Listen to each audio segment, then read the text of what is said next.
guys, welcome back to my channel. In today's video we are doing my 15-week pregnancy update.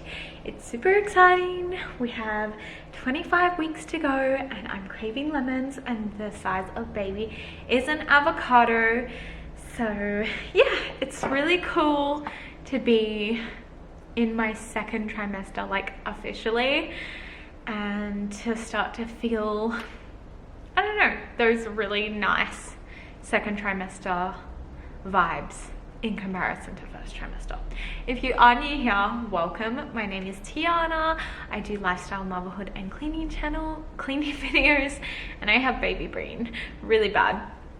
But I'm pregnant with my second baby, and yeah, we're just going ahead doing technically our 14 and 15 week update. So I have written a few things down and we've got some good news this week. So in our last video, I left off that we were getting our scan. I did put a few clips in there because I edited it after I got the scan, but I just wanted to go ahead and tell you guys our scan updates and just like all the results that came back from that scan. So according to the scan, baby has a 1 in 20,000 chance of having any like Down syndrome or trisomy, which is a genetic disorder. So those are really, really good results. We're really happy with those statistics, and yeah, it's just super reassuring because we did decide against the NIPT test.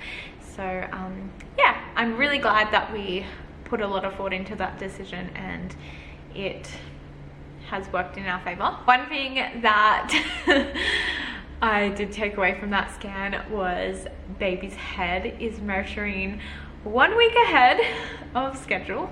So that is really a little bit scary, intimidating, but it's okay. I'm trusting the process. I'm trusting that my body will grow a baby that it's able to birth. I am quite a petite person though, so I'm 5'3" and have like, I guess a womanly frame, but definitely quite a small frame in comparison to a few other women my age. Yeah, so it's I'm trying not to think about it because every scan's different, and you know, we could go for the 20-week morphology scan and it could be all normal, so trying to just not really think about it too much. So here is a little update on my Hyperemesis gravidarum. If you don't know what that is, it's just like the worst thing in the world. It's debilitating, chronic morning sickness. You cannot even compare it. It is, you can't do anything. Your life is just put on hold. So my HG has settled down a real lot. I am completely off medication, which is really, really good. There was a struggle. I'm still feeling nauseous. I actually feel nauseous right now, but it's nowhere near as bad as what it has been the last 3 months. I'm still able to do stuff, so that is nice. I am vomiting occasionally. Last week was pretty bad. Every time I would eat dinner, it would come up at nighttime, like quite violently. But during the day, in the morning was fine. So it was like things had taken a flip. I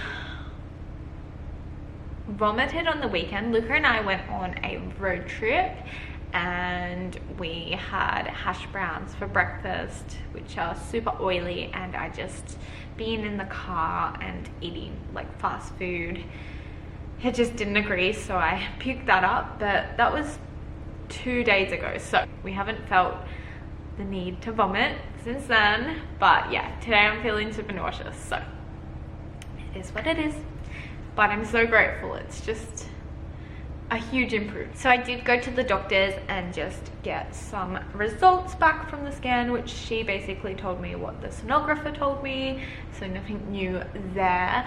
But I did register for the birth clinic, so she sent my referral through, which I kind of want to go into what we're going to do with our birth plans a little bit deeper.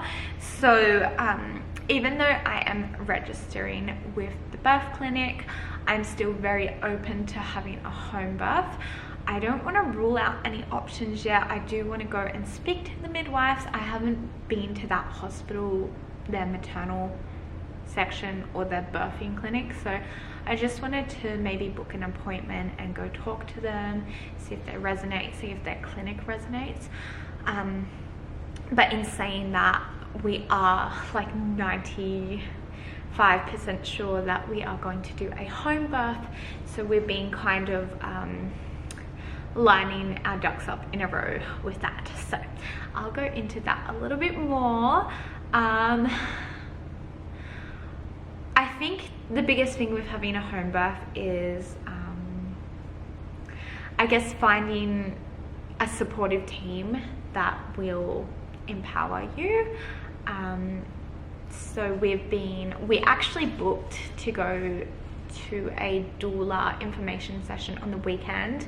However, she had to postpone till next weekend, so I was a little bit disappointed in that we couldn't go that weekend. But we also have been in contact with another doula.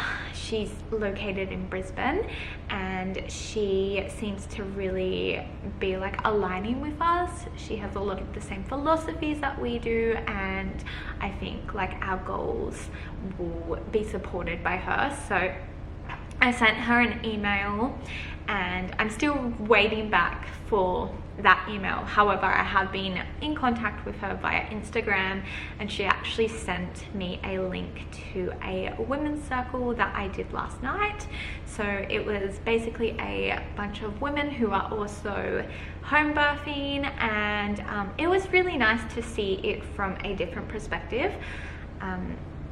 So we just like opened up about like our goals, and a lot of these women were further along and like fully committed to a home birth. So they went through like how they're preparing for their home birth mentally and physically, and you know, all that.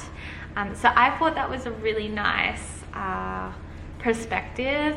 Again, we aren't fully committed to anything yet because it's still quite early days, and I just don't want to rule out anything until I meet people, and I think like the decision will come to us. But yeah, it's looking very much towards a home birth. But again, I haven't been to the midwifery group practice at the hospital yet, so I might go there and completely love it and vibe it. But yeah, so that's really exciting. So onto like some of the 15-week symptoms, like 14 and 15-week symptoms.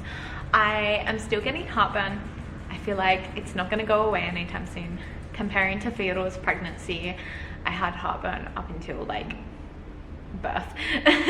And I'm just trying to minimize like any foods that trigger my heartburn. So any like tomato based foods, even though like I love tomatoes during pregnancy. I don't know what it is, but I just really crave tomatoes.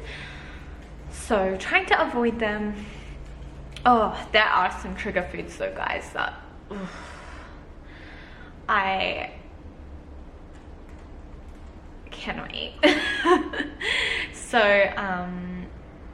I absolutely cannot eat spaghetti pasta, and the reason being is not the taste, because I genuinely like the taste, but vomiting up spaghetti pasta to me is very lethal, and it's happened a few times. Just the way the spaghetti comes up is a choke hazard for me, so I do not enjoy it. I'm skipping out on long pastas. There's a few foods like that, but like that's the most recent one that I am traumatized from. Yeah, the heartburn. Oh, pizza, guys. Luke is Italian and he's so food orientated, and I literally cannot eat pizza and pasta, and those are the two things that he lives and breathes, and my body just rejects it. So it's a quite funny dynamic, but we make it work.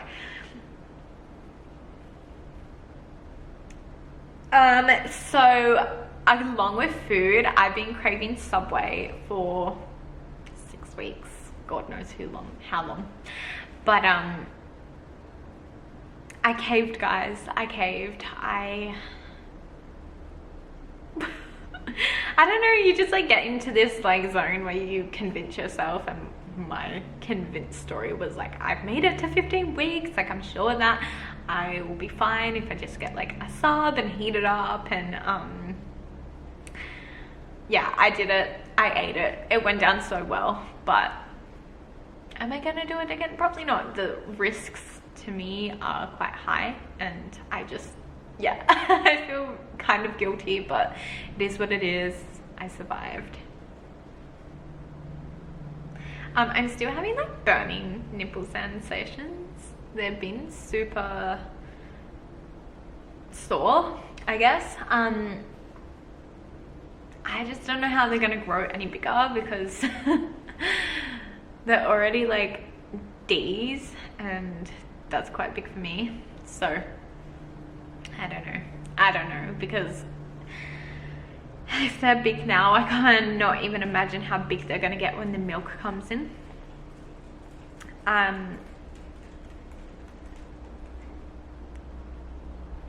Oh guys, it's really exciting because I have my energy back, so I feel like life is kind of returning to a little bit of normality. And I also have been taking my prenatals again, which I just feel good about that. So I'm able to actually swallow tablets and keep them down without feeling like death. I'm not too worried about not taking them in the first trimester, because I was on them for like literally 6 months prior to falling pregnant. So I'm sure like my body has enough stored in it, but yeah, I'm back on them. Trying to be responsible. My belly is definitely getting bigger, and I'm starting to feel like a turtle, especially on our floor bed.